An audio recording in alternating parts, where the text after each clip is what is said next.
गिबियावनो आंनि बर' सानखान्थि इउट्यूब चेनेलाव नोंथांखौ बरायबाय। Surds and Indices PART-2 बे भिडिअखौ आङो मोननैसो सानखान्थि लानानै बानायदों। नोंथाङा जुदि दासिम आंनि बे चेनेलखौ साबस्क्राइब खालामाखैबा बे चेनेलखौ साबस्क्राइब खालामनानै ला आरो गोदान भिडिअफोरनि आपडेटखौ मोननो थाखाय बेल आइकनखौ दांनो दाबाव। गिबि सोंथिखौ लानाय जाबाय। बे सोंथियाव दङ if 0.42 is equals into 10 to the 100 to the power k is equals to 42 then the value of k is। अब्लाथाय बेनि फिननायखौ दिहुननो थाखाय जों गिबियावनो सोंथिखौ लिरनानै लाग्रोनोसै। दा जों सोंथिखौ गिबियावनो लिरना लाबाय। जोंहा दङ 0.42 into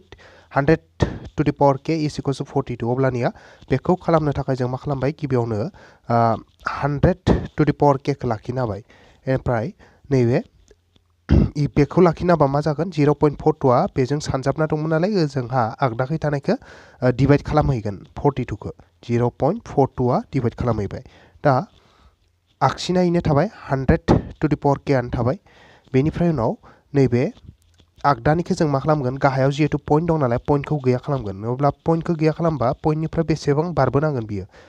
दा जोंनियाव नुदों मोननै डिजिट 4 आरो 2 मोननै डिजिटखौ बारहोयोबाथाय बेयाव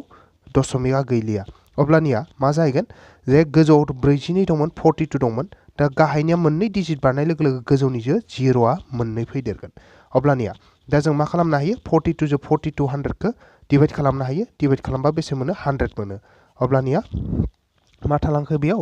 100 to the power k आरो ओजोंहा मा थाहैबाय 100 आ जेबो पावार गैया माने मा, इनि पावार जाबाय 1। अब्लाथाय मा जाहैगोन, ओजोंहा मोनसेल' बिदाब दं, ओजाबो मोनसेल' टार्म दङ। अब्लानिया मा जायो, ओजोंबो मोनफा मोनफाल' टार्म थायोब्ला आरो जुदि बेसआ एखे जायोब्ला मा जायो, नै पावारजों पावार जों समान लिरनो हायो। ओजा पावारा दं k, ओजोंहा दङ पावारा 1, थामहिनबा k इक्वल्स टु 1। फिननाया जाबाय 1। अब्लाथाय बबे नाम्बार अप्सन होयो, सी नाम्बार अप्सनाव दङ। गुबुन मोनसे सोंथि लालायबाय। बे सोंथियाव दङ 2 into cubic root of 32 minus thrice cubic root of 4 plus cubic root of 500 is equals to होननानै होदो। अब्लानिया बेखौ जोङो दिहुननो थाखाय गिबियावनो सोंथिखौ लिरना लाग्रोनांगोन। दा जोङो सोंथिखौ गिबियावनो लिरनानै लाखाबाय। सोंथिया बेफोरबायदि होनाय दंमोन। अब्लानिया जों बेखौ माबोरै बानायलांगोन, नैबे बायजोनि 2 आ 2 इन थागोन। सिंनिखौ जों मा खालामगोन, इ किउबिक रुट नालाय किउब लिरनो नाजागोन आरो। नैयाव जेनेबा किउबिक रुटआ थाबाय, नैबे 32 खौ जों सेफायब्ला ओरैबायदि मोनो 32 2 जोब्लाथाय 16, 2 जो डिभाइड खालामबाथाय 8, 2 जो डिभाइड खालामबाथाय 4, 2 जो डिभाइड खालामबाथाय बेसे मोनो। आच्छा बेयाव जोङो 2 खौ किउब लिरनो थाखाय नै मोनसे मोननै मोनथाम जाखाबाय। नै बेखौ नांलायला जोंनो, मात्र 2 किउब इनटु 4 लिरगोन। जों 4 खौ मानो सेफायबावासै, मानो होनबा 4 खौ सेफायब्लाबो मोनथाम 2 मोनखालिया जोङो। बेनिखायनो जोङो नैबे 2 आ मोनथाम नालाय बेखौ 2 किउब लिरबाय। ओमफ्राय सानजाब होबाय माल्टिप्लाइ आरो नैबे 4 खौ लिरबाय। माइनास थाबाय। नैबे 4 खौथ' जोङो किउब लिरनो हाखालिया। बेनिखायनो बेयो बिदिनो थारसै थ्राइस किउबिक रुट अफ 4 प्लास। दा नैबे 500 खौ किउब हिसाबै लिरनांगौ। अब्लानिया 500 बेखौ जों 5 जो डिभाइड खालामलांबाय। बेसे मोनगोन, 100 मोनगोन। 5 जो डिभाइड खालामबा बेसे मोनगोन, जोङो इयाव 20 मोनगोन। 5 जो डिभाइड खालामबा बेसे मोनगोन, 4 मोनगोन। दा 4 खौ जोङो डिभाइड खालामलायनो जेबो गोनांथि गैला, मानो होनबाथाय 4 खौ जों ओरैनोबो किउब लिरनो हाखालिया। स' इयाव बेसे मोनखो, 500 खौ जोङो 5 आ मोनथाम, थामहिनबा 5 किउब। आच्छा किउबिक रुटआ थाबाय, बेयाव 5 किउब थाबाय इनटु नैबे 4 आ थाबाय। अब्लानिया दा जोंहा मा जागोन, जिखिनि किउबिक रुटनि सिङाव थाबाय, जायफोरा किउब दङ, किउब थानायफोरा बायजोआव ओंखारबोनो हासिगोन। दा नैयाव 2 दङ, इनटु होबाय। नैयाव 2 नि किउब दंमोन किउबिक रुट सिङाव, बेनिखायनो 2 आ बायजोआव फैनो मोनबाय। बेनिफ्राय उनाव नैबेयो 4 आ किउब गैया नालाय बे सिङावनो थाबाय। माइनास नैबे 3 थाबाय। आरो बेयावथ' आरो किउब गैखाया नालाय, बेनिखायनो 4 आ बेयावनो थाबोसिगोन किउबिक रुटनि सिङावनो। प्लास नैबे बेयाव मा दङ, 5 आव किउब दं नालाय 5 आ बायजोआव फैनो मोनबाय। आरो किउबिक रुट अफ 4 आ थाबोबाय। दा जों बेहाय जेमानखिनिया किउब दंमोन, किउब थानायखौ बायजोआव दिहुनजोब्बाय। दा बायजोनि खिनिखौ नायनि। दा बेहाय मा दङ, 2 इनटु 2 इनटु 2 4 जाबाय 4। ओमफ्राय नैबे किउबिक रुट अफ 4 थाबाय। माइनास नैबे 3 किउबिक रुट अफ 4 आबो थाबाय। प्लास नैबे 5 cubic root of 4 आबो थाबाय अब्लानिया जों मा खालामसैयाव जायखिनिया प्लास प्लासखौ प्लास माइनासखौ माइनास जेहेतु जोंहा सानजाबनायनि जेबो फेजाल गैला बेयाव बेनिखायनो नैबे 4 आ प्लास नैबे 5 आ प्लास गतिके 4 जो 5 जो प्लास खालामबा बेसे मोनो जों 9 मोनो आरो मा जायो cubic root of 4 गासैबो cubic root of 4 नालाय जोङो प्लास जो प्लास प्लास खालामबाय आरो माइनासा मोनसेल' दं इयो जाबाय मा -3 cubic root of 4 अब्लानिया जोङो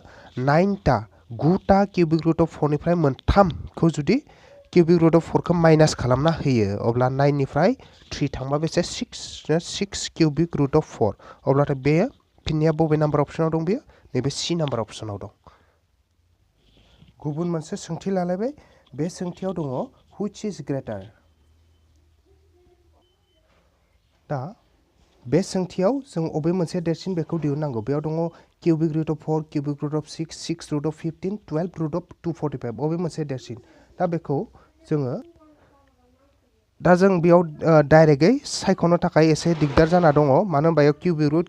6 root आरो इयाव जाबाय 12 root जाना दं अब्लानिया जों इखौ मा खालामनि नै 3 3 6 आरो 12 नि एलसीएम खौ दिहुनना लानि माने एलसीएम अफ 3 3 6 12 इसोरनि एलसीएम मा जागोन आं नै साइडआव बानायना खोन्थिदो 3 खौथ' जों 3 नि बादै सेफायनाया 3 खौबो 3 नि बादै सेफायनाया 6 खौ जों 2 * 3 लिरनो हागौ नै 12 खौ जोङो रोदा अनजिमाजों सेफायबा 2 * 2 * 3 लिरनो हायो स' बेनि एलसीएम मा जागोन बेयाव जाबाय जोंहा 3 दङ नैबे जेराव कमन दङ 3 आ इखौ लाजोबबाय जोङो नैबे 3 3 3 3 गासै कमन लाबाय मोनसे 2 आ इयाव दं कमन लाबाय 2 मोनसे आरो नैबे 2 थाबाय अब्लानिया मा थाबाय 3 * 2 6 6 * 2 12 होमबाथाय जोङो मोनबाय एलसीएम खौ 12 अब्लाथाय बेखौ जों मा खालामसै जोंनो मा मा होनाय दं बेखौ नायबाय जोङो cubic root of 4 दं दा जों बेयाव जितु cubic root दं नैबे 3 दं 3 खौ जों नै 12 खालामनो नाजानांगौ अब्लाथाय मा सानजाबदेरनांगोन बेयाव 3 * 4 होब्ला 12 जायो 3 * 4 12 जायो नालाय जों 4 सानजाबबाय आरो इयाव 4 खौ सानजाबनाय लोगो लोगो मा जागोन नै सिङाव जे दङ बेनि जितु पावार बेयो बेसे जागोन 4 जागोन अब्लानिया जोङो मा खालामबाय 3 * 4 बेसे 12 जाखाबाय जों इखौ बानायनानै लाखादो ओमफ्राय 4 to the power 4 आव बेसे जायो 4 to the power 4 माने इनि ओंथिया जाबाय 4 * 4 * 4 * 4 मोनब्रै 4 अब्लाथाय बेसे जायो 4 * 4 16 16 * 4 64 64 * 4 256 मोनो जों 256 जाबाय ओमफ्राय नेक्स्टआव जोंना मा दङ cubic root of 6 दं अब्लाथाय जों cubic root of 6 नैबे cubic खौ जों मा खालामनांगौ 12 खालामनांगौ अब्ला बेखौ 12 खालामनोब्लाथाय मा खालामगोन जोङो 3 जो बेसे माल्टिप्लाइ खालामनांगोन 3 जो 4 3 जो 4 माल्टिप्लाइ खालामबासो 3 * 4 12 जायो बेनिखायनो जों इखौ 12 खालामबाय इयाव 4 माल्टिप्लाइ खालामनाय लोगो लोगो इयाव मा फैगोन इयाव 4 मोनसे फैलायगोन आरो पावारा अब्ला 3 * 4 नैबे 12 जाबाय बेनिफ्राय नाव 6 to the power 4 माने मा 6 * 6 * 6 * 6 माने मा जागोन 6 मोनब्रै जुदि जों माल्टिप्लाइ खालामोब्लाथाय जोङो मोनहैयो 1296 मोनो 1296 मोनो आरो 1296 बेखौ मोनबाय थिग बिदिनो बेयाव मा दङ 6 root of 15 दं अब्लानिया इयावबो जों इफोरबायदिनो खालामसै नैबे सिङाव दङ 15 इखौ 6 खौ जों 12 खालामनांगौ नालाय 6 * बेसे होनांगोन 6 * 2 6 * 2 12 जायो नालाय अब्लाथाय इयाव 2 माल्टिप्लाइ खालामदों नालाय पावारा इयाव 2 फैबाय 6 * 2 नैबे 12 जाबाय ओमफ्राय उनाव 15 स्क्वायर माने मा 15 * 15 माने बेसे 225 मिथिखायो जों 225 बेखौ होबाय बेनिफ्राय उनाव नेक्स्टआव आरो मोनसे मा होनाय दङ इथ' 12 रुट होखानाय दङ 12 रुट अफ 245 जिहेतु नैबे 12 खा नालाय नै एलसीएम 12 मोन स' इखौ 12 खौ जों सोलायनो गोनां गैला 12 खा नालाय गतिके बियो बिदिनो थासिगोन माने 12 रुट अफ 245 अब्लानिया दा जोंहा नैबे 12 रुट जाजोब्बाय गासैबो बेनिखायनो बेजो जोंहा मा खालामनो हासिगौ जे सिङाव जाय देरसिन बिनो देरसिन जाहैसिगोन आरो दा बयनिख्रुइबो देरसिना अबे बिना नैबेयो अबे देरसिन नैबेयो नै थार्डनिया थामाव सेकेन्डनियाव 1296 ना अब्लाथाय बे अबे नाम्बार अपसनाव दङ आरो बे मानिफ्राय मोन्दों बेखौ नैबे cubic root of 6 निफ्राय मोन्दों स' एन्सारा इ जाबाय cubic root of 6 नेक्स्ट मोनसे कुइसन लालायबाय बेयाव दङ if 5 root 5 into 5 cube divided by 5 to the power -3/2 is equals to 5 to the power x plus 2 then the value of x is अब्लाथाय बेनि मानखौ दिहुननो थाखाय x नि मानखौ दिहुननो थाखाय जोङो मा खालामनांगोन सोंथियाव मा दं बेखौ लिरना लाग्रोनांगोन जोङो दा सोंथियाव मा दं बेखौ जों लिरना लाखाबाय 5√5 into 5 cube into सरि नैबे इनटु नङा बेयो डिवाइडमोन बेयो डिवाइड नैबे डिवाइड सिन दङ नै डिवाइड गतिके divide minus 5 to the power minus 3/2 equals to 5 to the power x plus 2 अब्लानिया जों बेखौ जों मा खालामनिसै बडमास रुलखौ बाहायना होयोब्लाथाय मा जागोन नैबे डिवाइडआ फार्स्ट जागोन गतिके याव 5√5 थाबाय इनटु आरो याव बेखौ डिवाइड खालामगोन नै 5 क्यूबखौ डिवाइड खालामगोन नै याव 5 to the power minus 3/2 आ डिवाइड खालामगोन ओमफ्राय ओजोंनिया इदिनो थाबाय 5 to the power x plus 2 इनो थाबाय एबार जों मा खालामसै नैबे 5 नैबे 5 आ 5 इन थाबाय इनटु खालामबाय ओमफ्राय नैबे 5√5 नि ओंथिया मा 5 नि पावारा 1/2 जायो ओमफ्राय नैबे इनटुआ थाबाय नैबे थाबाय 5 क्यूबआ इनो थाबाय नैयो डिवाइड जाना दंमोन नालाय इखौ जों गोजौआव लांबाथाय मा जागोन बियो ए जे पावारा माइनास मोनना बियो प्लास जालांसिगोन आरो 5 to the power 3/2 जाहैबाय ओजोंहा 5 to the power x plus 2 आ दंखायोआनो ओमफ्राय उनाव दा ओजोंहाथ' बेसआ गासैबो 5 आनो गोजा आरो गासै माल्टिप्लाइ जाना दं नालाय बेसआ बेसेनि थागोन आरो इनि पावारफोरा गासै प्लास जाजोबगोन दा नैयाव जेबो पावार गैया माने मा इनि पावारा 1 ओमफ्राय 1 प्लास नैबे 1/2 प्लास नैनि पावारा 3 प्लास नैनि पावारा बेसे 3/2 आरो ओजोंहा बेसे दङ 5 नि पावारा x plus 2 जाना दं आरो अब्लानिया जों मा खालामसै नैबे 5 नि पावारखौ गासैखौबो प्लास खालामनांगौ मा दंमोन नैयाव प्लास खालामना खोन्थिनोसै आङो 1 प्लास 1/2 प्लास 3 प्लास 3/2 दङ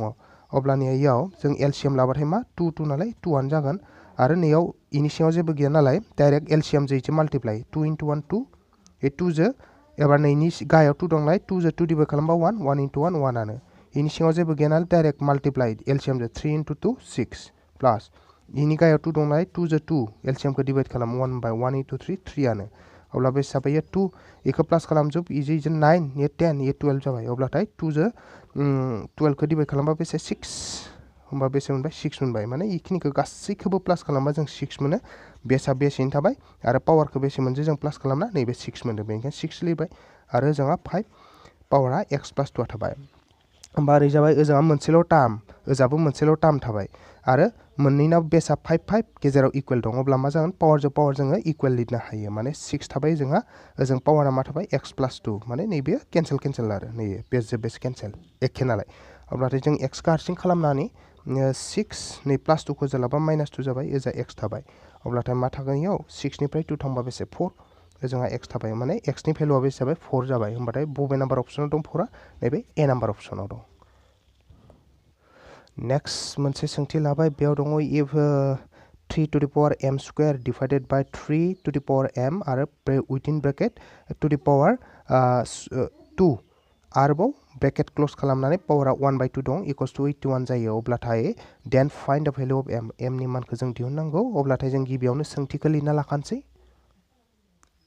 दा जों सोंथिया मा दङ बेखौ लिरना लाखाबाय बेनि उनाव जों बानायलांबाय थानोसै नैबे ब्रेकेट सिङाव जों मा खालामनि इयाव डिवाइड दं नालाय डिवाइड खालामना लाखानोसै दे 3 नि पावारा m स्क्वायर दङ ओमफ्राय उनाव नैयाव डिवाइड खालामबाय नालाय गाहायाव फैबाय 3 नैयाव आरो पावारा मा गाव पावारनि सायाव पावार दंखायो नालाय पावारजों पावार माल्टिप्लाइ जाखागोन m into 2 twice m इखौ लिरखाबाय ओमफ्राय इनि पावार आरो नैबे 1/m दंखायोना आरो 81 खौ जोङो बिनि रोदा अनजिमाफोरनि जुदि पावाराव लिरोबा 81 नालाय इखौ 3 जो सेफायलांनो हायो 3 into बेसे होनो हागौ 2 7 27 3 जोब्लाथाय बेसे 9 3 जोब्लाथाय बेसे लिरनो हायो जोङो 3 into 3 अब्लाथाय रोदा अनजिमाफोरनि लोब्बा बेसे लिरनो हायो जों बेखौ 3 to the power 4 लिरनो हायो मानो होनबा 3 आ मोनब्रै मोनसे मोननै मोनथाम मोनब्रै मोनदो बेनिखायनो 3 to the power 4 अब्लाथाय दा जोंना m आ जाहैबाय मा नैबे m जे मोनसे पावार दं 1/m बेखौ गैया खालामनि दा बेखौ गैया खालामबा मा खालामनांगोन ए 1/m जो जुदि जों मोनसे m माल्टिप्लाइ खालामो अब्ला m केन्सेल जानानै बेयो गैया जालाङो थ' ओजा माल्टिप्लाइ खालामबाथ' जोंनि पावारजों माल्टिप्लाइ खालामखानांसिगोन बेनिखायनो जोङो इयाव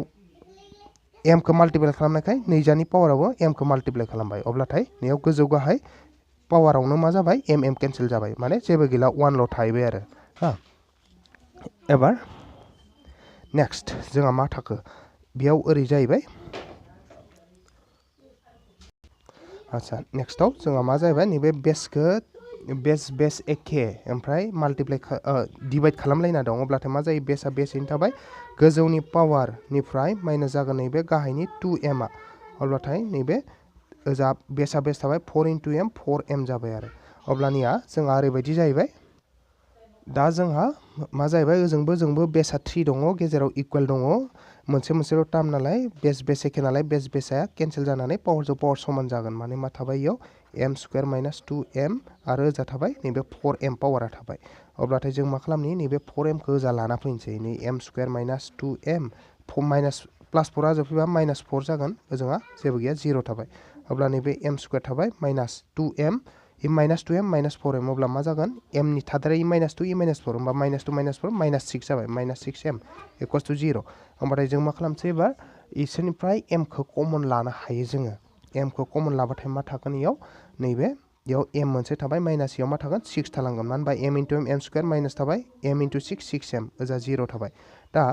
इयाव मा जाबाय जे मोननै बेसाद माल्टिप्लाइ जादों m आरो m - 6 इ मोननैजों माल्टिप्लाइ जानाय = 0 अब्लाथाय जों मा लिरनो हायो अब्ला जों ओरैबायदि लिरनो हायो नै m = 0 आरो m - 6 = 0 लिरनो हायो m = 0 or m - 6 = 0 लिरनो हायो अब्लाथ' m आ 0 जाखाबाय ओजोंनिखौ मा खालाम m खौ लाखि -6 आ जों थांबाथाय +6 जाहैबाय होमबा m नि माना मोननै ओंखारबाय मोनसे 0 मोनसे 6 अब्लाथाय एन्सारा बबे जागोन इना m नि माना 0 आरो 6 नालाय नैबे c नाम्बार अपसनाव दङ बेखौ जों मोनबाय नायगिरि नोंथाङा जुदि आंनि बे भिडिअखौ नायना मोजां मोनब्ला बेखौ लाइक हो आरो बेखौ शेयार खालाम आरो बे भिडिअनि थाखाय पाब्लिक कमेन्ट होनो थाखाय दाबाव आंनि बे भिडिअखौ नायनायनि थाखाय नोंथांनिसिम रोजा रोजा साबायखर थाबाय